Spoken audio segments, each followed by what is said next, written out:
Telangana public service commission వారు నిర్వహించే group 1 రిక్రూట్మెంట్లో భాగంగా మనకి ఈరోజు తెలంగాణ చరిత్ర సంస్కృతి మనకు గ్రూప్ 1 ప్రిలిమినరీలో ఆబ్జెక్ట్ టైప్ రూపంలో, తర్వాత అదే గ్రూప్ 1 మెయిన్స్లో పేపర్ 2లో ఎస్ఏ రూపంలో మనకు ప్రశ్నలు అడుగుతారు. కాబట్టి ఈరోజు తెలంగాణ చరిత్ర సంస్కృతిలో భాగంగా మనకి ఈరోజు సంస్థానాలు అనేవి మనకు ప్రిలిమినరీ ఎగ్జామ్లో గతంలో చాలాసార్లు ఈ ప్రిలిమినరీ ఎగ్జామ్లో ఆబ్జెక్ట్ టైప్ రూపంలో సంస్థానాల నుంచి కొన్ని ప్రశ్నలు అడగబడ్డాయి. అదేవిధంగా గ్రూప్ 1 మెయిన్స్లో కూడా మనకు అడిగే అవకాశం ఉంటుంది. కాబట్టి అభ్యర్థులు గమనించాలి. మనకు సంస్థానాలు అనేవి అనేక సంస్థానాలు తెలంగాణ ప్రాంతంలో ఉన్నప్పటికీ కూడా పరిపాలనాపరమైన ఒక 5 మాత్రమే సంస్థానాలు తెలంగాణలో ఉన్నాయి. అంటే 100కు పైగా సంస్థానాలు తెలంగాణలో ఉన్నాయి. కానీ మనకు పరిపాలనాపరమైన అంటే మిగతా సంస్థానాలకు పరిపాలన లేదు. కేవలం 5 సంస్థానాలు మాత్రమే మనకు పరిపాలనాపరమైన సంస్థానాలు ఉండేవి. ఈ 5 సంస్థానాలు మనకు గద్వాల, వనపర్తి ఇట్లా ప్రముఖమైన సంస్థానాలుగా మనం చెప్పవచ్చు.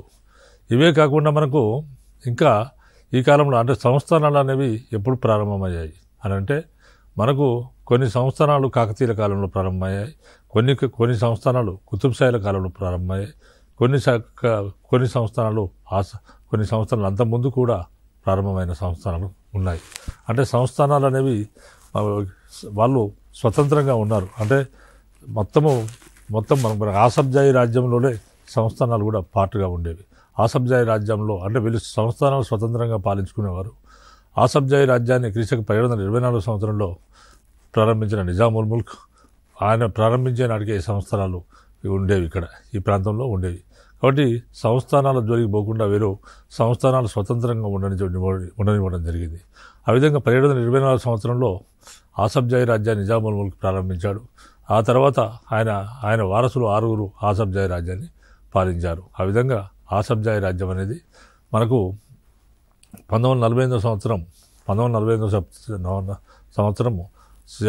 మనకు 1945 సంవత్సరం సెప్టెంబర్ 17 తేదీన భారతదేశంలో కలిసిపోయింది.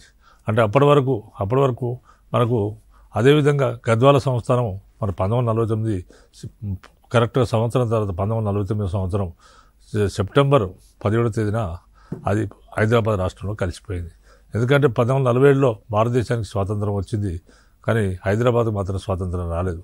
ఎందుకంటే బ్రిటిష్ వారు పోతూ ఏం చెప్పారంటే ఈ సంస్థానాలు అంటే మీరు భారతదేశానికి మేము స్వాతంత్రం ఇస్తున్నాం, ఈ భారతదేశంలో ఉన్న సంస్థానాలు స్వతంత్రంగా ఉండవచ్చు, లేకపోతే భారతదేశంలో కలవచ్చు అని చెప్పి వెళ్ళిపోయారు. ఆ విధంగా వెళ్ళిపోయినప్పుడు చాలా సంస్థానాలు మేము స్వతంత్రంగా, కొన్ని సంస్థానాలు కలిసిపోయాయి భారతదేశంలో, కొన్ని సంస్థానాలు మేము కలవము, మేము సపరేట్గా ఉంటాము, మేము సపరేట్గా ఉంటామని చెప్పేసి అలాంటి సంస్థానాలు హైదరాబాద్ సంస్థానం కూడా మేము సపరేట్గా ఉంటామని అనడం జరిగింది. అన్నప్పుడు వాళ్ళు స్వతంత్రంగా ఉండడం మొదలుపెట్టి భారతదేశంతో నాకు ఎలాంటి సంబంధం లేదు, నేను సర్వస్వతంత్రుడని నిజాం ఉస్మాన్ అలీ ఖాన్ ప్రకటించుకోవడం జరిగింది. అయితే అటువంటి పరిస్థితుల్లో మనకు మరి బ్రిటిష్ వారితో ఎలాంటి ఒప్పందం చేసుకుందో, మరి అదేవిధంగా బ్రిటిష్ వారితో ఎలాంటి ఒప్పందం చేసుకుందో అలాంటి ఒప్పందమే భారతదేశంతో కూడా చేసుకోవాలని చెప్పడం జరిగింది. దాంతో ఆయన 1947 సంవత్సరం నవంబర్ 29 తేదీన యథాతథ ఒప్పందాన్ని బ్రిటిష్ వారితో భారతదేశంతో యథాతథ ఒప్పందాన్ని చేసుకున్నాడు. అంటే బ్రిటిష్ వారితో ఎలాంటి సంబంధాలు ఉన్నాయో భారతీయులతో కూడా అలాంటి సంబంధాలు ఉండాలని చెప్పాడు. ఆ విధంగా చేసుకున్నాడు. అంటే ఆయన నిజాం హైదరాబాద్ రక్షణ కూడా అంటే భారత ప్రభుత్వం అంది. హైదరాబాద్లో ఒక విదేశీ వ్యవహారాలు మొత్తం కూడా నిజాం భారత ప్రభుత్వం సలహాలతో నడుచుకోవాలి, ఒక ఏజెంట్ ఉంటాడు. ఇటువంటి సైన్య సహకార ఒప్పందాన్ని చేసుకోవడం జరిగింది. ఆ విధంగా సైన్య సహకార ఒప్పందం తూట్లు పొడిచిన ఆయన స్వతంత్ర దేశంలోని అన్ని సైన్య సహకార ఒప్పందాన్ని ఉల్లంఘించాడు.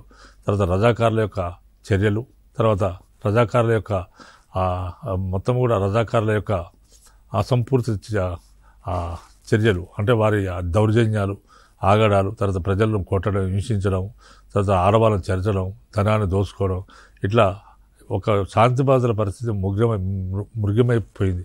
అటువంటి పరిస్థితుల్లో భారత ప్రభుత్వం 1945 సంవత్సరం 13వ తేదీన పోలీస్ చర్య ఆపరేషన్ పోలతో పోలీస్ చర్య జరిపి భారత ప్రభుత్వం జరిపిన ఈ విధంగా పోలీస్ చర్య జరిపి 1945 సంవత్సరం సెప్టెంబర్ 17 తేదీన హైదరాబాద్ను భారతదేశంలో కలపడం జరిగింది. ఆ విధంగా మనకు హైదరాబాద్ సంస్థానం భారతదేశంలో కలిసిపోయింది. అదేవిధంగా గద్వాల ప్రతి కరెక్ట్ సంవత్సరం తర్వాత గద్వాల సంస్థానం 1949 సంవత్సరం సెప్టెంబర్ 17వ తేదీన హైదరాబాద్ రాష్ట్రంలో కలిసిపోయింది. ఈ విధంగా ఆనాటి సంస్థానాలు క్రమక్రమంగా సంస్థానాలను కూడా పోయాయి. అయితే మనకి ఇక్కడ సంస్థానాల్లో ఉన్న ప్రాధాన్యత ఏంటంటే సంస్థానాల కాలంలో మనకు ఆనాటి వారు నిర్మించిన చెరువులు, తర్వాత భాషా సాహిత్యం, ఆనాటి సంస్థాన పాలకులు ఎక్కువ మంది కవులను పోషించారు. ఆనాటి సాహిత్యం ఎక్కువ సాహిత్యం పోషించబడింది. కాబట్టి మనకి ఈ విషయాలు చెప్పవచ్చు. అయితే మనకు హైదరాబాదులో వ్యవసాయయోగ్యమైన మొత్తం భూమి 5,30,00,000 ఎకరాలు అయితే దాంట్లో భూమి శిస్తు వ్యవస్థ కింద ఉన్న భూమి 3 కోట్ల ఎకరాలు. మిగిలిన ఎకరాలని కూడా వివిధ యాజమాన్యాల్లో ఉండేవి. అంటే కొన్ని భూములు సంస్థానాల వారి ఆధీనంలో ఉంటే మరికొన్ని భూములు జమీందారులు, తర్వాత పట్టేదారులు, జాగీర్దారులు వివిధ వ్యవస్థల వాళ్ళు, జాగీర్దారులు, పట్టేదారులు, జమీందారులు ఇట్లా రకరకాల భూ యాజమాన్యాల కింద మిగిలిన భూములు ఉండేవి. ఆ విధంగా మరి ఈ సంస్థానాల్లో కూడా ఇలాంటి పరిస్థితే ఉండేది. కాకపోతే సంస్థానాల వారు నిజాంకు సంబంధం లేకుండా స్వతంత్రంగా పాలించుకునేవారు. నేను ఇప్పుడు లాస్ట్ ఎపిసోడ్లో గద్వాల సంస్థానం గురించి చెప్పడం జరిగింది. అదేవిధంగా వనపర్తి సంస్థానం గురించి కూడా చెప్పడం జరిగింది. మన వనపర్తి సంస్థానానికి మూల పురుషుడు వీరకృష్ణారెడ్డి. తర్వాత అదేవిధంగా మనకు వనపర్తి సంస్థానంలో గొప్ప పాలకులలో మనకు వేముడి వెంకరెడ్డి కుమారుడైన గోపాలరాయలు, వేముడి వెంకరెడ్డి కుమారుడైన గోపాలరాయలు ఈ సంస్థానాధీశుల్లో బహిరీ అనే బిరుదు పొందిన తొలి వ్యక్తి గోపాలరాయలు అనేవాడు. ఇతడు 8 భాషల్లో ప్రసిద్ధుడు. గోపాలరాయలు 8 భాషల్లో గొప్ప కవి, 8 భాషల్లో ప్రసిద్ధుడు, 8 భాషల్లో చాలా గొప్ప కవి. ఈయనకు ఇంకా అష్టభాషా కవి అనే బిరుదు ఉండేది. అష్టభాషా కవి అంటే 8 భాషల్లో నిష్ణాతుడు కాబట్టి అష్టభాషా కవి అనే బిరుదు ఉండేది. అష్టభాష గోపాలరాయలు అనే చరిత్రకారులు వివరించేవారు. అంటే అష్టభాషల్లో పండితుడు కాబట్టి అష్టభాష గోపాలరాయలు అని చరిత్రకారులు ఇతన్ని వ్యవహరించేవారు. ఈయన రచనల్లో శృంగార మంజరి బాణము అనే గ్రంథం సంస్కృతంలో రచించాడు ఈయన. తర్వాత రెండో గ్రంథము రామచంద్రోదయం అనే కావ్యాన్ని రచించాడు. తర్వాత ఇతడు జటప్రోలు సంస్థానాన్ని 2 సంవత్సరాలు మీన్ జానీబ్ పక్షాన పాలించాడు. అంటే జటప్రోలు సంస్థానాన్ని మీన్ జానీబ్ పక్షాన ఈయన 2 సంవత్సరాలు మాత్రమే పాలించడం జరిగింది. ఇతని దత్తపుత్రుడి పేరు మూడవ వెంకటరెడ్డి. ఇతను దత్తం చేసుకున్న పుత్రుడు, ఆయన పేరు మూడవ వెంకరెడ్డి కూడా సుప్రసిద్ధుడు, గొప్పవాడే. ఇతడు మూడవ వెంకరెడ్డి ఢిల్లీ సుల్తాన్ల నుండి సవై బిరుదు పొందాడు. ఢిల్లీ సుల్తాన్లు ఈ మూడవ వెంకరెడ్డికి సవై అనే బిరుదు ఇవ్వడం జరిగింది. ఇతడు తన దత్తు తండ్రి పేరున గోపాలపేట సంస్థానాన్ని స్థాపించాడు. తన దత్తు తండ్రి గోపాలరాయల పేరు మీద తన తండ్రి పేరు గోపాలరాయలు కాబట్టి గోపాలరాయల పేరు మీద ఈయన గోపాలపేట మూడవ వెంకరెడ్డి గోపాలపేట సంస్థానాన్ని స్థాపించాడు. గోపాలపేట సంస్థానం స్థాపించి నూగూరు సంస్థానంలోని 12 గ్రామాలు, నూగూరు సంస్థానం అంటే వనపర్తి సంస్థానంలోని నూగూరు సంస్థానం నుండి 12 గ్రామాలు ఈ గోపాలపేట సంస్థానంలో చేర్చి దానికి తన సోదరుడైన రంగారెడ్డిని పాలకుడుగా నియమించడం జరిగింది. మొఘలుల అస్తవ్యస్త పరిస్థితిని ఆసరాగా చేసుకొని పన్ను చెల్లించడం ఆపేశారు వీళ్ళు. మొఘళ్ళకు సామంతులుగా డైరెక్ట్ మొఘళ్ళకే సామంతులుగా ఉండేవారు వీళ్ళు. మొఘళ్ళకి అంటే ఆసబ్జాయితో సంబంధం లేకుండా మొఘలతో డైరెక్ట్ మొఘళ్ళ దగ్గర అంటే అప్పటికి ఆసబ్జాయి రాజ్యం అనేది స్థాపించబడలేదు. కేవలము మొఘల్ సామ్రాజ్యం మాత్రం ఉండేది. కాబట్టి మొఘళ్ళకు సామంతులుగా ఉండేవారు. మొఘల్ సామ్రాజ్యంలో 1707 తర్వాత 1707వ సంవత్సరంలో ఔరంగజేబు మరణించడంతో ఆనాటి కడపటి మొఘళ్ళందరూ కూడా మొత్తం అసమర్థులుగా ఉండేవారు. అంటే ఎవరికి కూడా శక్తియుక్తులు లేకుండా ఉండేవి. అంటే ఔరంగజేబు వరకు కూడా మొఘల్ సామ్రాజ్యం చాలా బ్రహ్మాండంగా నడిచింది. కానీ ఔరంగజేబు తర్వాత వచ్చిన వాళ్ళందరూ కూడా అసమర్థులు. తర్వాత వారికి ఎవరిలో కూడా ఎలాంటి క్వాలిటీస్ లేవు. అటువంటి సందర్భంలో కడపటి మొఘళ్ళ కాలంలో మొఘళ్ళ అస్తవ్యస్త పరిస్థితిని ఆ అసమర్థతను ఆసరగా చేసుకొని పన్ను వీళ్ళు ఏం చేశారంటే పన్ను చెల్లించడం ఆపేశారు. అంటే వనపర్తి సంస్థానాధీశులు మొఘళ్ళకు పన్ను కప్పం కట్టడం సంవత్సర కప్పం కట్టడం ఆపివేశారు. దీంతో మొఘళ్ళు ఆ విధంగా మొఘళ్ళు దాడి చేశారు. మొఘళ్ళు ఈ యొక్క వనపర్తి సంస్థానం మీద దాడి చేయడం జరిగింది.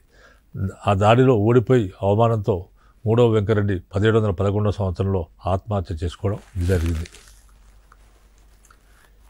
తర్వాత 3వ వెంకరెడ్డి కాలంలో ముద్రించబడిన నాణాలను ఏమంటారంటే నూగూరు సిక్కాలు అంటారు. ఇతని కాలంలో ముద్రించబడిన నాణాలను నూగూరు సిక్కాలని అంటారు. సంస్థానానికి ఈ నూగూరు సిక్కాలు గొప్ప పేరు తెచ్చిపెట్టాయి. ఈ వంశంలో మొదటి రామకృష్ణారావు కూడా గొప్ప ప్రసిద్ధుడే. ఈ వంశంలో అంటే ఈ జనంపల్లి వారి వంశంలో మొదటి రామకృష్ణారావు కూడా ప్రసిద్ధుడు. ఇతరు క్రీస్తకం 1817లో నిజాం నుండి రాజ్ బహదూర్ అనే బిరుదును పొందాడు. ఈయన తర్వాత ఆసఫ్ జాహీల కిందికి వీరు వచ్చారు. ఇతరు నిజాం రాజు నుంచి ఆయన రాజ్ బహదూర్ అనే బిరుదును ఈయన పొందడం జరిగింది. రామకృష్ణారావు పొందడం జరిగింది. ఇతరు తన రాజధానిని నూగూరు నుండి వనపర్తికి మార్చాడు. మార్చడం జరిగింది. రామకృష్ణారావు దత్తపుత్రుడైన ఒకటో రాజా రామేశ్వరరావు అందరిలో కలిస్తే గొప్పవాడు. ఒకటో రాజా రామేశ్వరరావు అందరిలో కల్లా ఈ సంస్థాన పాలకుల్లో గొప్పవాడు. ఆయనకు హరిజనులతో కలిసి సాపంక్తి భోజనాలు చేసేవాడట. అంటే కుల మతాలను ఆయన పట్టించుకోలేదు. హరిజనులతో కలిసి ఈయన రామేశ్వరరావు సాపంక్తి భోజనాలు చేసేవాడు. 1802లో బ్రిటిష్ వారు ప్రవేశపెట్టిన రెవెన్యూ సెటిల్మెంట్ను ఇతను అమలు చేసి రైతులకు పట్టాలు ఇవ్వడం జరిగింది. 1802 సంవత్సరంలో బ్రిటిష్ వారు రెవెన్యూ విధానాన్ని ప్రవేశపెట్టారు. అంటే అందరిలో కల్లా గొప్పవాడు రాజా రామేశ్వరరావు. ఈ రాజా రామేశ్వరరావు హరిజనులతో కలిసి సాపంక్తి భోజనాలు చేసేవాడట. అంటే ఆయన కుల వ్యవస్థను ఖండించి ఆయన అన్ని కులాలు సమానమని చూశాడు. అన్ని కులాలు సమానమని ఆయన తెలిసిన అభ్యుదయవాది రాజా రామేశ్వరరావు. ఆయన హరిజనులతో కలిసి సాపంక్తి భోజనాలు చేసేవాడు. 1802 సంవత్సరంలో బ్రిటిష్ వారు ప్రవేశపెట్టిన రెవెన్యూ సెటిల్మెంట్ను ఇతను అమలు చేసి రైతులకు పట్టాలు ఇవ్వడం జరిగింది. ఇది తెలంగాణలో ప్రథమం. ఇది తెలంగాణలో ఎప్పుడు జరగలేదు. ఇది మొట్టమొదటిసారి ఈ విధంగా జరిగింది. తెలంగాణలో రైతులకు పట్టాలిచ్చిన తొలి సంస్థానం వనపర్తి. సాలార్జంగ్ కంటే ముందే ఇక్కడ సంస్కరణలు ప్రవేశపెట్టబడ్డాయి. సాలార్జంగ్ ఎవరు? ఆసఫ్ జాహీల కింద ఆయన మొదటి సాలార్జంగ్ అనేవాడు ప్రధానమంత్రిగా పనిచేశాడు. 3 నిజాముల కింద ప్రధానమంత్రిగా పనిచేశాడు. ఆ విధంగా అఫ్జలుద్దౌలా, నాసిరుద్దౌలా, మహబూబ్ అలీ ఖాన్ కింద ఆయన ప్రధానమంత్రిగా పనిచేయడం జరిగింది. ప్రధానమంత్రిగా పనిచేసి వెనుకబడి ఉన్న హైదరాబాద్ రాజ్యాన్ని అభ్యుదయం వైపు నడిపించడానికి అనేక సంస్కరణలు చేశాడు. ఆనాటి ఆయన చేసిన సంస్కరణలో మనకు విద్యా సంస్కరణలు ఉన్నాయి. తర్వాత అదేవిధంగా పరిపాలనా సంస్కరణలు ఉన్నాయి, న్యాయ సంస్కరణలు ఉన్నాయి. తర్వాత అదేవిధంగా తంతి తపాల అంటే వివిధ సంస్కరణలు ఆయన చేయడం, పోలీస్ సంస్కరణలు, ఈ విధంగా అనేక సంస్కరణలు చేశాడు. ఆ విధంగా ఆయన చేసిన సంస్కరణ వల్ల హైదరాబాద్ రాజ్యం చాలా అభివృద్ధి చెందడం జరిగింది. హైదరాబాద్ రాజ్యం గొప్పగా అభివృద్ధి చెందింది. అంటే సాలార్జంగ్ కంటే ముందే అంటే మరి ఈ విధంగా చేసిండు. సాలార్జంగ్ గొప్ప సంస్కరణలు చేసిన హైదరాబాద్ రాజ్యంలో హైదరాబాద్ రాజ్యాన్ని చాలా డెవలప్ చేసిండు సాలార్జంగ్ కంటే ముందే వనపర్తి సంస్థానంలో సంస్కరణలు ప్రవేశపెట్టబడ్డాయి. తన మేనల్లునికి విలియం వాహాబ్ అనే ఇంగ్లీషు ఉర్దూ మిశ్రమ నామం పెట్టి సహజీవన విధానాన్ని ప్రోత్సహించాడు. ఎవరు? రాజా రామేశ్వరరావు తన మేనల్లుడికి విలియం వాహాబ్ అంటే ఇంగ్లీష్ ఉర్దూ మిశ్రమ అంటే విలియం వాహాబ్ అనేది వాహాబేమో ఉర్దూ, విలియమేమో ఇంగ్లీషు. విలియం వాహాబ్ అనే ఇంగ్లీష్ ఉర్దూ మిశ్రమ నామం పెట్టి సహజీవన విధానాన్ని ఆయన ప్రోత్సహించడం జరిగింది. ఇతడు కులాంతర ప్రేమ వివాహానికి సిద్ధపడతాడు. ఇతని అల్లుడు కులాంతర ప్రేమ వివాహానికి సిద్ధపడడం జరిగింది.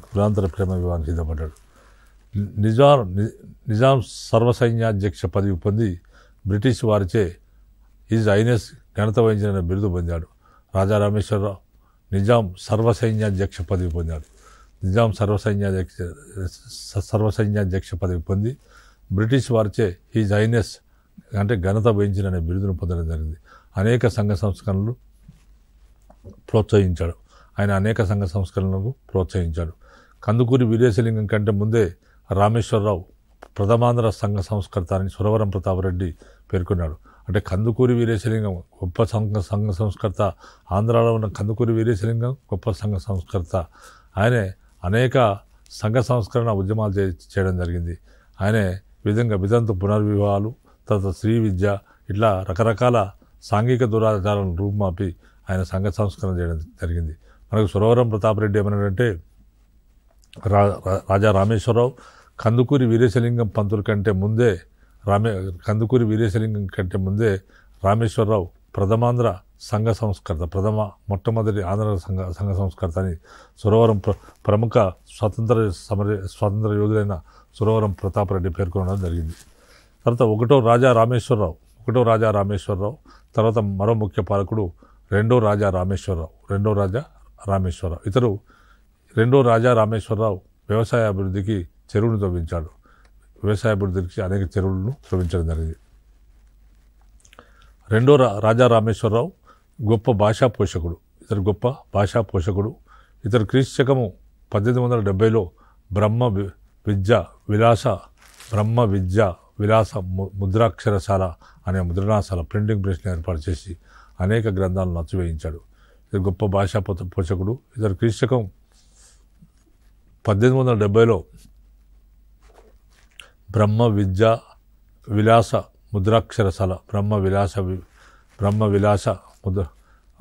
ముద్రాక్షరశాల అనే ముద్రణాశాలను ప్రింటింగ్ ప్రెస్ను ఏర్పాటు చేసి అక్కడ అనేక గ్రంథాలను నచ్చివేయించడం జరిగింది. ఇతని పెద్ద కుమారుడైన శ్రీకృష్ణదేవరాయలు, రెండో రాజా రామేశ్వరరావు పెద్ద కుమారుడైన శ్రీకృష్ణదేవరాయలు మునగాల సంస్థానాధీశుడు కుమార్తె అయిన సరళాదేవిని వివాహం చేసుకున్నాడు. మునగాల సంస్థానాధీశుడు ఎవరంటే రాజా వెంకటరంగారావు కుమార్తె మునగాల సంస్థానాధీశుడు రాజా రంగారావు మునగాల జమీందారి అంటే ఆంధ్ర ప్రాంతంలో ఉండేది ఆ కాలంలో. అది రెండవ రామేశ్వరరావు పెద్ద కుమారుడైన శ్రీకృష్ణదేవరాయలు మునగాల సంస్థానాధీశుడైన కుమార్తె అయిన సరళాదేవిని వివాహం చేసుకున్నాడు. ఈమె పేరున సరళాసాగరం అనే తటాకం నిర్మించబడింది. అంటే సరళాసాగర్ అనే చెరువు నిర్మించబడింది. సరళాదేవి పేరు మీద సరళాసాగరం అనే చెరువు నిర్మించబడింది. తర్వాత రెండవ రామేశ్వరరావు తర్వాత మూడవ రామేశ్వరరావు కాలంలో వనపర్తి సంస్థానం హైదరాబాద్ రాష్ట్రంలో విలీనమైపోయింది. మూడవ రామేశ్వరరావు పరిపాలిస్తున్న కాలంలో వనపర్తి సంస్థానం అనేది హైదరాబాద్ రాష్ట్రంలో విలీనమైపోవడం జరిగింది. తర్వాత సంస్థాన సాహిత్య సేవల్లో మనగురు పెన్గలూరి వెంకటాద్రి అనే కవి 1625 నుంచి 1676 వరకు పెన్గలూరి వెంకటాద్రి అనే కవి అతను 1625 నుంచి 1676 వరకు ఈ సంస్థాన ఆస్థాన కవి ఆయన. ఈ సంస్థాన ఆస్థాన కవి ఆయనే పెన్గలూరి వెంకటాద్రి. తర్వాత ఈయన రచనలు పెన్గలూరి వెంకటాద్రి అనేక రచనలు చేశాడు. అదేంటంటే రఘునాయక శతకము, తర్వాత రామోదాహరణము, తర్వాత మూడోది చెన్నకేశవ శతకము, తర్వాత నాలుగోది భువనమోహిని విలాసము, తర్వాత ఐదోది గంగాపురి మొదలైనవి. రఘునాయక శతకం పెన్గలూరి వెంకటాద్రి అనేక రచనలు చేశాడు. అందులో రఘునాయక శతకము ఒకటి, రెండోది రామోదాహరణము, మూడోది చెన్నకేశవ శతకము, నాలుగోది భువనమోహిని విలాసము, తర్వాత ఐదోది గంగాపురి మొదలైన గ్రంథాలు రచించాడు. తర్వాత వీర రాఘవాచార్యులు వీర రాఘవ వీర వ్యాఖ్య అనే గ్రంథాన్ని రాశాడు. తర్వాత విక్రాల నరసింహాచార్యుడు అనే కవి 2 పుస్తకాలు రచించాడు. 4-5 పుస్తకాలు రచించాడు విక్రాల నరసింహాచార్యులు. అదేంటంటే మొట్టమొదటి కళ్యాణి, రెండోది భారతీ స్తుతి, తర్వాత మూడోది భారతీ స్తుతి, తర్వాత అక్షింతల. ఈ విధంగా రెండు ప్రధాన పుస్తకాలు, ఇంకా చాలా పుస్తకాలు రాశాడు. కానీ విక్రాల నరసింహాచార్యులు రచించిన 2 పుస్తకాలు ముఖ్యమైనవి, కళ్యాణి, భారతీ స్తుతి అనేవి ముఖ్యమైనవి. తర్వాత అక్షింతల సుబ్బశాస్త్రి అనే మరొక కవి, అక్షింతల సుబ్బశాస్త్రి అనే మరొక కవి భాష్యార్థ రత్నమాల అనే గ్రంథాన్ని రచించాడు. తర్వాత అర్చకం అయ్యమాచార్యులు అనే కవి గద్వాల చెన్నకేశవ శతకము, అర్చకం అయ్యమాచార్యులు అనే కవి గద్వాల చెన్నకేశవ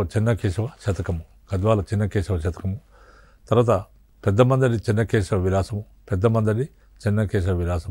తర్వాత రామేశ్వర విజయము అనే గ్రంథాలను రచించాడు. తర్వాత ఓసదుర్గం కృష్ణమాచార్యులు అనేక గ్రంథాలు రచించాడు. ఈయన ప్రముఖ కవి ఓసదుర్గం కృష్ణమాచార్యులు. ఈయన వనపర్తి సంస్థానంలో గొప్ప కవి ఓసదుర్గం కృష్ణమాచార్యులు.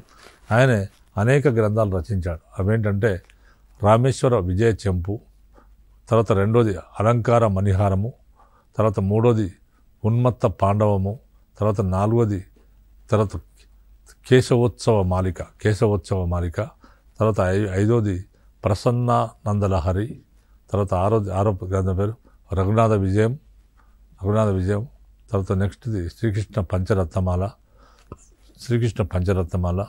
తర్వాత శ్రీనివాస విలాసము, తర్వాత శ్రీ రామాయణ వైభవము గ్రంథాలు రచించాడు. ఆయన ఓసదుర్గం కృష్ణమాచార్యులు వనపర్తి సంస్థానంలో చాలా గొప్ప కవి. ఈయన అనేక గ్రంథాలు రాశాడు. ఆ గ్రంథాల్లో రామేశ్వర విజయ చెంపు, అలంకార మణిహారము, తర్వాత ఉన్మత్త పాండవము, తర్వాత కేశవోత్సవ మాలిక, తర్వాత ప్రసన్నానందలహరి, తర్వాత రఘునాథ విజయము, తర్వాత శ్రీకృష్ణ పంచరత్నమాల, తర్వాత శ్రీనివాస విలాసము, తర్వాత శ్రీ రామాయణ వైభవము మొదలైన గ్రంథాలు రచించాడు.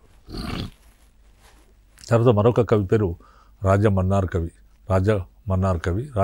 కవి రాజవంశ రత్నావళి అనే గ్రంథాన్ని రచించాడు. రాజవంశ రత్నావళి అనే గ్రంథాన్ని రచించాడు. తర్వాత నెక్స్ట్ కవి నెమలూరి వెంకటశాస్త్రి అనే కవి వనపర్తి సంస్థాన చరిత్ర అనే గ్రంథాన్ని రచించాడు. తర్వాత రామేశ్వరరావు మానపల్లి రామకృష్ణ కవిని పిలిపించి అమూల్యమైన గ్రంథాలను ఆవిష్కరింపజేశాడు. రాజమన్నార్ కవి రాజవంశ రత్నావళి, తర్వాత నెమలూరి వెంకటశాస్త్రి వనపర్తి సంస్థాన చరిత్ర గ్రంథాన్ని రచించాడు. తర్వాత రామేశ్వరరావు మానపల్లి రామకృష్ణ కవిని పిలిపించి అమూల్యమైన గ్రంథాలను ఆవిష్కరింపజేశాడు. ఇందులో ఈ విధంగా రామేశ్వరరావు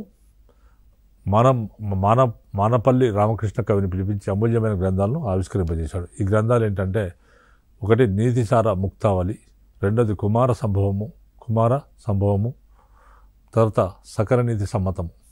ఇందులో నీతిసార ముక్తావళి, రెండోది కుమార సంభవము, మూడోది సకర నీతి సమ్మతం మొదలైన గ్రంథాలను ఆయనే ఆవిర్భవింపజేశాడు. ఎవరంటే మనకు రాజా రామేశ్వరరావు మానపల్లి రామకృష్ణ కవిని పిలిపించి అమూల్యమైన గ్రంథాలను ఆవిష్కరింపజేశాడు. దానిలో మనకు ఏంటంటే నీతిసార ముక్తావళి, తర్వాత రెండోది కుమార సంభవము, తర్వాత మూడోది సకల నీతి సమ్మతము మొదలైన గ్రంథాలను రచించాడు.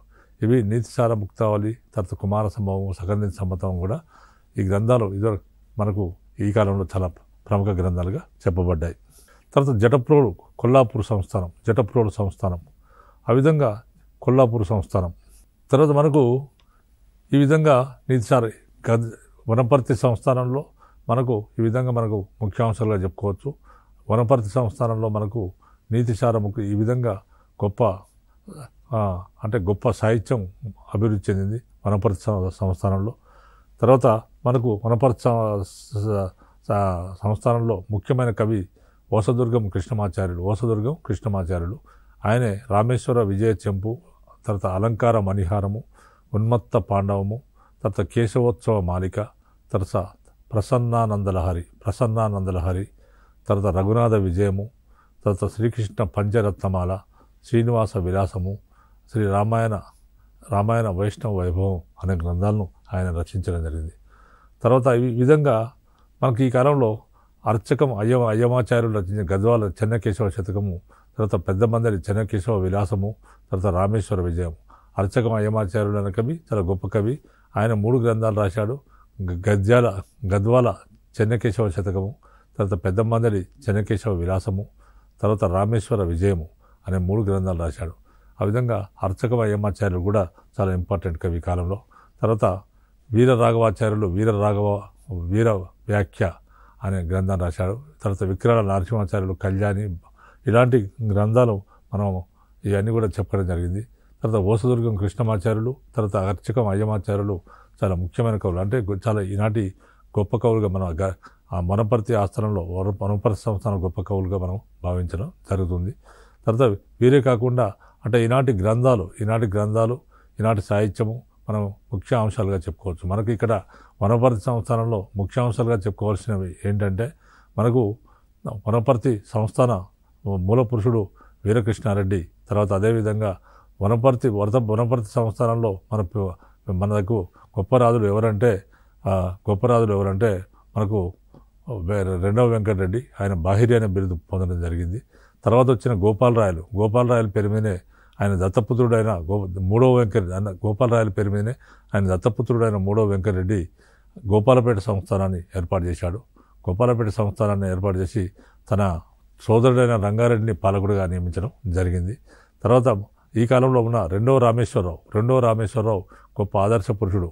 రెండవ రామేశ్వరరావు చాలా ఆదర్శంగా ఉండేవాడు. ఎందుకంటే ఆయన కులాలను మతాలను పట్టించుకోలేదు. రెండవ రామేశ్వరరావు హరిజనులతో సామూహిక భోజనాన్ని ప్రారంభించాడు. అదేవిధంగా 1802 సంవత్సరంలో బ్రిటిష్ వారు ప్రవేశపెట్టిన భూమి శిస్తు విధానంలో భాగంగా వనపర్తి సంస్థానంలో ఆయన రైతులకు పట్టాలు ఇవ్వడం జరిగింది. ఈ విధంగా మొత్తం తెలంగాణ ప్రాంతంలోనే మొట్టమొదటిసారిగా, అంటే బ్రిటిష్ ప్రాంతంలోనే మొట్టమొదటిసారిగా రైతులకు పట్టాలు ఇచ్చిన మొట్టమొదటి సంస్థానం ఏంటంటే వనపర్తి సంస్థానంగా మనం పేర్కొనవచ్చు. ఆ విధంగా రెండవ రాజా రామేశ్వరరావు చాలా ముఖ్యమైన వాడు. రెండవ రాజా రామేశ్వరరావు తర్వాత మనకు 3వ రామేశ్వరరావు కూడా ముఖ్యమైనవాడు. 3వ రామేశ్వరరావు కుమారుడే శ్రీకృష్ణదేవరాయలకు మునగాల రాజా వెంకటరంగారావు కుమార్తె అయిన సరళాదేవి నుంచి వివాహం చేయడం జరిగింది. వీరికి ఈ విధంగా దీనికి సరళాసాగర్ అనే ఆమె తటాకాన్ని నిర్మించడం జరిగింది. ఈ విధంగా మనం కొన్ని అంశాలను గుర్తుపెట్టుకున్నట్లయితే మన ఎగ్జామినేషన్లో ప్రిలిమ్స్లో కొన్ని క్వశ్చన్స్ మనకు వచ్చే అవకాశం ఉంటుంది. ఇది అభ్యర్థులు గమనించగలరు. మిగిలిన అంశాలను నెక్స్ట్ ఎపిసోడ్లో వివరించడం జరుగుతుంది.